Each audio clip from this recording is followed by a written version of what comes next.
Hi mga boss, magandang araw. So, ayan. Meron na naman tayong i-share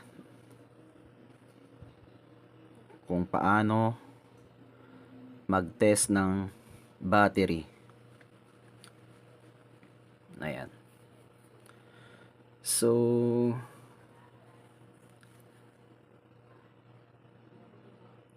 kapag magte-test tayo ng battery mga boss,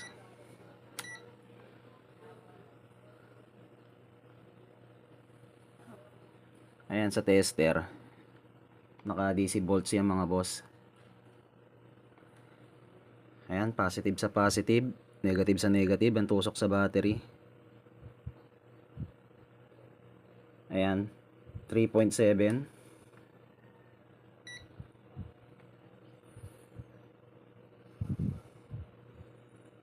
Ayan mga boss, kita nyo, 3.7 yan yung voltage nya. So sa tester mga boss, akalain natin goods pa rin yung battery.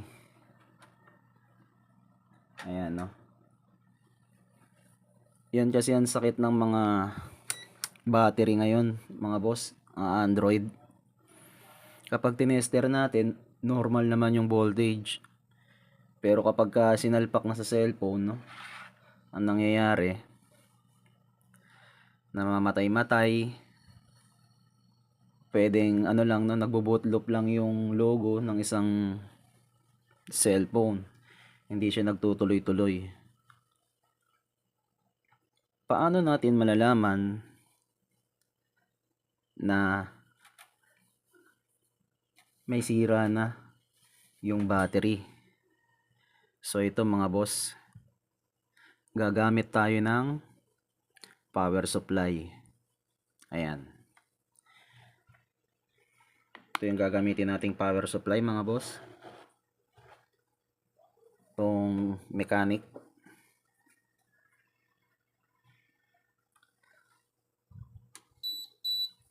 Yan. So, naka 5.2 na tayo. Napakalakas na yan mga boss. Ang gagamitin natin. 5.2. Nakita nyo ba yung battery? Yan. Then dapat positive sa positive, negative sa negative yung tusok. Dapat alam natin yung positive, negative. May nakalagay naman mga boss sa battery ano. So ayan, naka 5.2 yung ating power supply. So dito mga boss, malalaman natin kung goods pa yung isang battery o hindi na. So dahil kakain ng amperahe yan mga boss. Ayan, kapag may higit 1 point something, ayan, yung amperahe niya, goods yung battery. Pero kapag mababa lang, 0.200, ganun lang, o something, wala pang 1 ampere, may problema na, o may sira na yung isang battery. So, try natin mga boss, itest kung ano yung kain ng amperahe. 5.2 na tayo. Positive sa positive, negative sa negative. Ayan. Nakita nyo ano yung kain ng amperahe? Napakababa. 0.230. Ayan, pababa siya ng pababa mga boss. So meaning, may problema na yung battery o sira na yung battery. Ayan, hindi siya nag 1 ampere, mahigit yung kain ng amperahe mga boss. So magagawan pa ba ng paraan mga boss itong battery na to? Ayan, sa siyang Oppo, sinaunang Android. Kahit sa anong Android mga boss, madalas nangyayari to. Ito lang kasi yung available na battery na may problema, na may share ko sa inyo mga boss. Ayan, so try natin buksan mga boss. Dito yung BMS nya, meron ditong fuse na kalimitang nasisira. Pwede natin i-remove yun, no mga boss, o tanggalin, and then irekta na natin sa hinang. Pwede natin jumperan mga boss. Try natin kung fuse lang yung problema.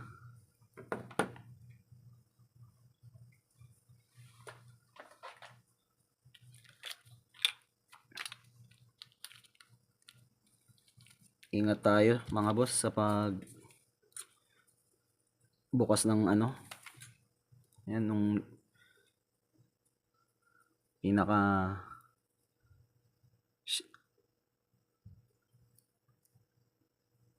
takip nya, no. Ayan,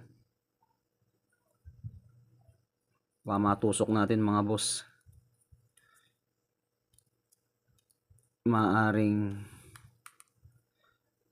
masunog, no, umusok isang battery kapag natusok natin. Kaya ingat tayo.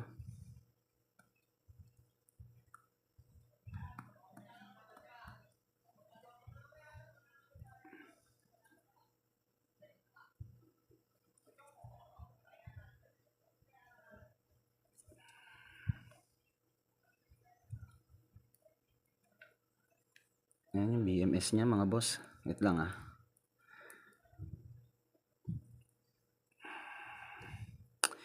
Iingat tayo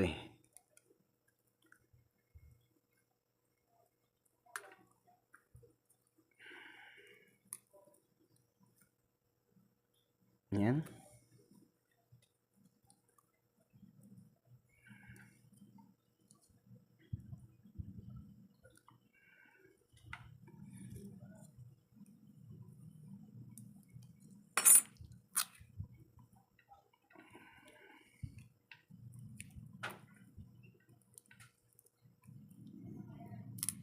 Then, ayan.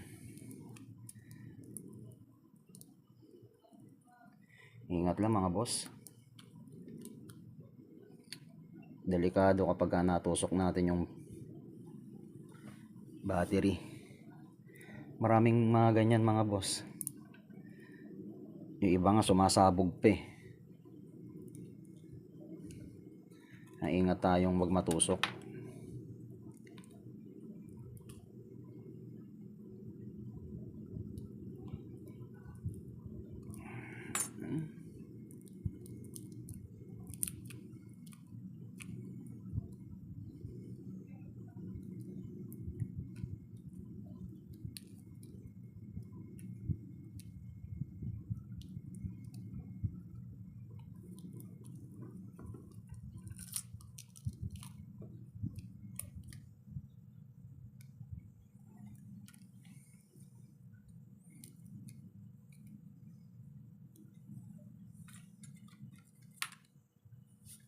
Lang mga boss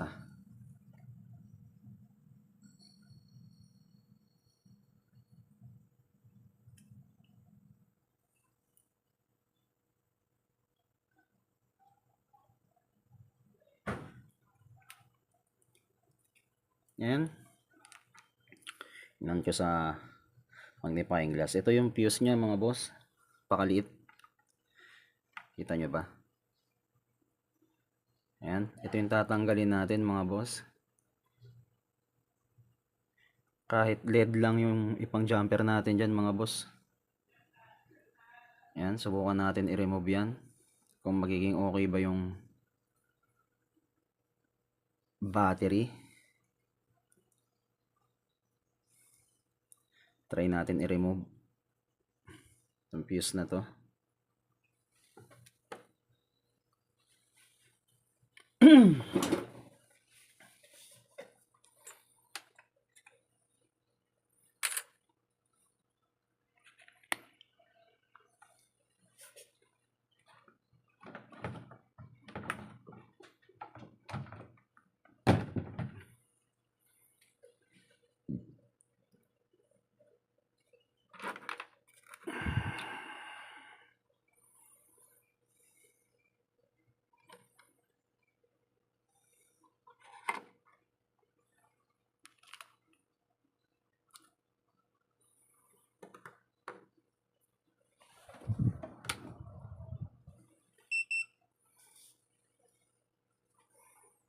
Gamit tayo ng 350 Celsius sa ating yan, OSS steam.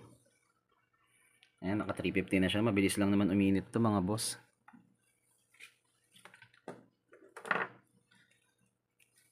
O, gamitan natin ng tingga. Yan. At soldering iron. Yan. Kita nyo ba mga boss?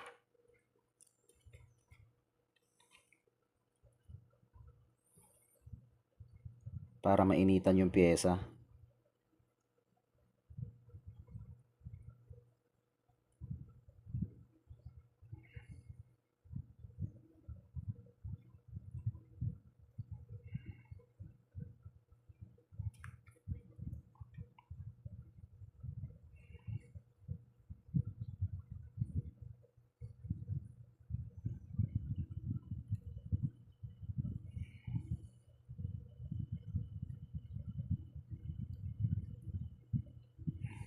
Tigas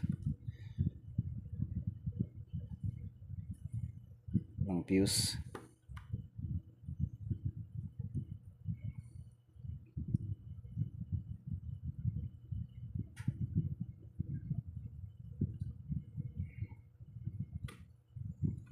So yan.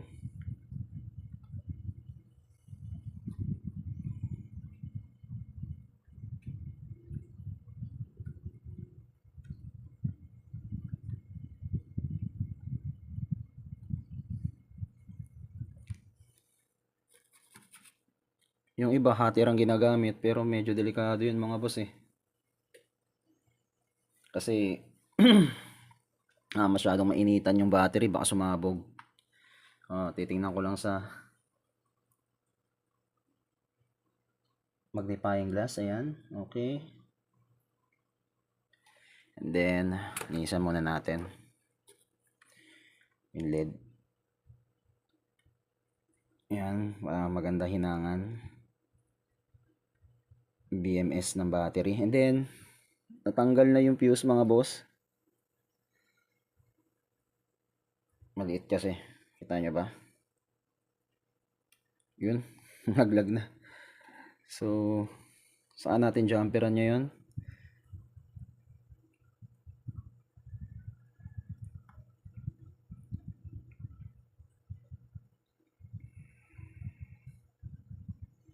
Kailangan mapagapang natin yung kabilaan, ano. Yan.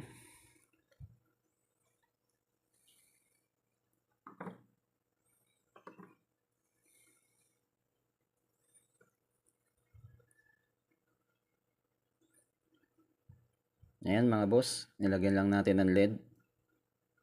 Yung fuse, no, pinaglagyan ng fuse. Ginamperan na natin. So try natin ngayon mga boss, no, sa power supply. Kasi sa tester, goods naman yung kanyang voltage, no. Ayan, kaya gagamit tayo ng power supply. Tingnan natin kung magbabago. Kung kapag tumakbo siya ng 1 ampere mga boss, ayun sa dulo, nag 1 yan. Okay na yung ating battery, no. Pwede na natin magamit. Ayan. So, try natin i-charge dito sa power supply kung ano yung magiging takbo. Ayan mga boss. Kita nyo? 1.8, 1.7 ampere. Ayan, kanina 0.200 lang yan mga boss, ano. Nung na-jumperan na natin yung battery mga boss, ayan, nag 1 ampere mahigit na siya. 1.7 ampere. So meaning mga boss, may sira na talaga yung fuse na yun. Ayan ang kadalasan na nangyayari sa battery ng mga Android. Mapa Oppo, Realme, Redmi. Ayan, no. At kung ano-ano pa ang mga Android na battery. Ayan. So nag 1 point something na siya mga boss, ano, kanina. 0.200 plus lang yan. Kung hindi pa natin ginajumperan yung fuse, hindi pa natin tinatanggal, ano. Nasisira talaga yun mga boss. Sa mga baguhan na hindi pa nakakaalam, yung iba kasi yung mga technician nagpapalit agad ng battery kapag ganun, ano. So pwede pa pala natin masolusyonan mga boss. Ayan, yung battery. Pwede nating i-jumper lang yung fuse.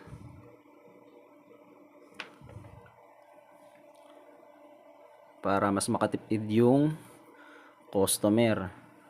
Ayan, no. Kung walang budget yung customer, pwede pa natin magawa ng paraan, no. Fuse lang yung problema ng isang battery.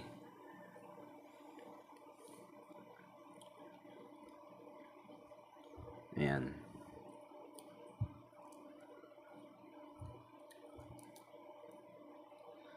So balutan na lang natin to mga boss ng ano, no. Ayan, ng yellow tape, no. Kapag ibabalik na natin sa cellphone, ayan, yellow tape lang. Sira na kasi yung pinakabalat mga boss, no. Pwede to, tong yellow tape. Ayan, gamitin.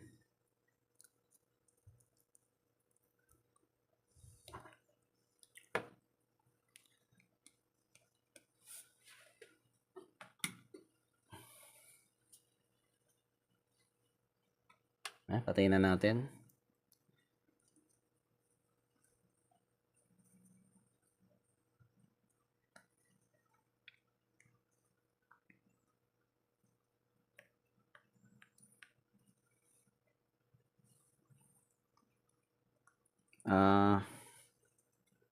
Nga pala mga boss, may nais lang din sana kung itawag pansin sa mga iba na hindi magandang nagko-comment sa aking YouTube channel. Huwag na kayo mag-comment. Ayan, no. Kasi yung iba dyan mga boss, hindi ko naman nila lahat. May mga iba na nagko-comment sa aking YouTube channel na hindi maganda. Ayan, no. Ang sa akin lang naman mga boss, nag-sharing lang naman ako para yung mga baguhan na gustong matuto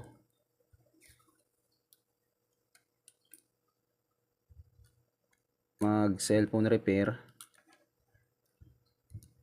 Ayan, ay merong matutuwan. Sharing lang naman to mga boss. Kaya sa iba na nagsasalita ng hindi maganda,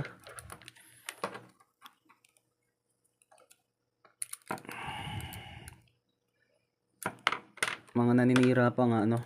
Ayan,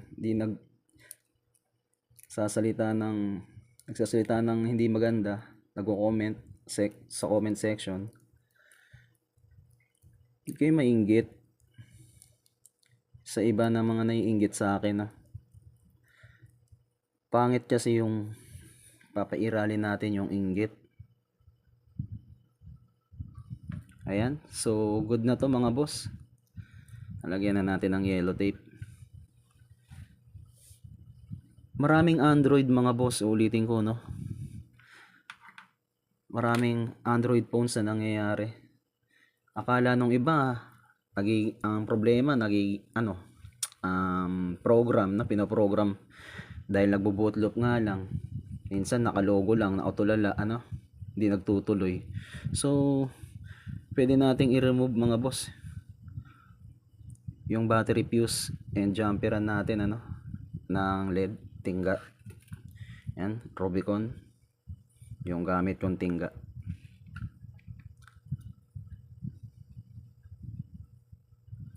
So, ayun lang mga boss. Sana nagustuhan nyo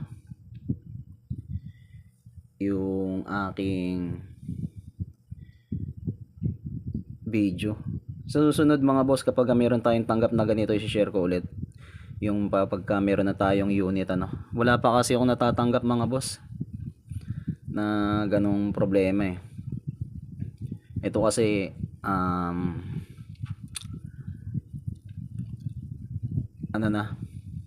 patay na yung unit, chinap-chap ko na lang, lamog na yung board na pinagawa na sa iba, binigay lang sa akin ng pinsan ko. Kaya ayan, meron tayong na-share na may problema yung isang battery ayan. So maraming salamat mga boss sa inyong panonood. Sa mga baguhan na hindi pa nakasubscribe, subscribe naman kayo mga boss sa aking YouTube channel. At kapag may ads, wag po sana tayong mag-skip ng ads. At palike ng mga video ko. Sa ganyong mga bagay lang mga boss makakatulong na kayo sa akin. Wala naman pong bayad yung subscribe. So maraming salamat mga boss. Ingat tayo palagi.